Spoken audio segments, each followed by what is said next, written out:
see on värvikoll. Täna ärkas ta kuidagi imelikult, oli segaduses ja hämmeldunud.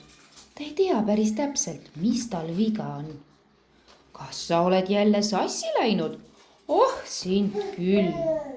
Sa oled kõik tunded segi ajanud. Niimoodi puntras nad hästi ei tööta. Sa peaksid nad lahti harutama ja igaühe eraldi purki panema. Kui tahad, siis ma aitan sul nad korda seada. Rõõm on nakkav. Ta särab nagu päike ja sädeleb nagu tähed taevas.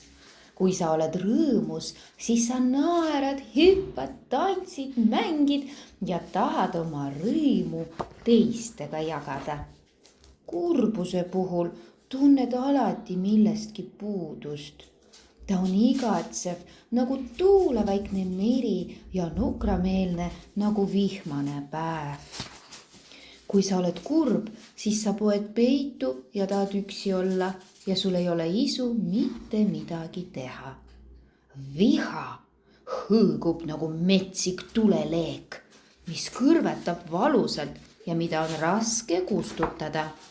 Kui sa oled vihane, siis sul on tunne, et maailm on ebaõiglane ja sa tahad oma viha teiste peale valada. Hirm on arg.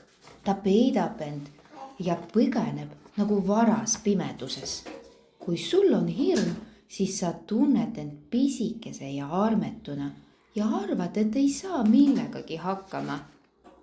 Rahu on vankumatu nagu puu ja kerge nagu tuules lendlev puuleht. Kui sa oled rahulik, siis hingad aeglaselt ja sügavalt. Sa tunned ennast hästi. Need ongi sinu tunded.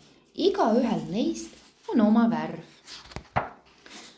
Ja kui on nad korda seotud, siis nad töötavad hästi. Vaata, kui tore. Ongi kõik oma kohal. Kollane rõõm, sinine kurbus, punane viha, must hirm, roheline rahu. Oi, aga mis sinuga nüüd juhtus?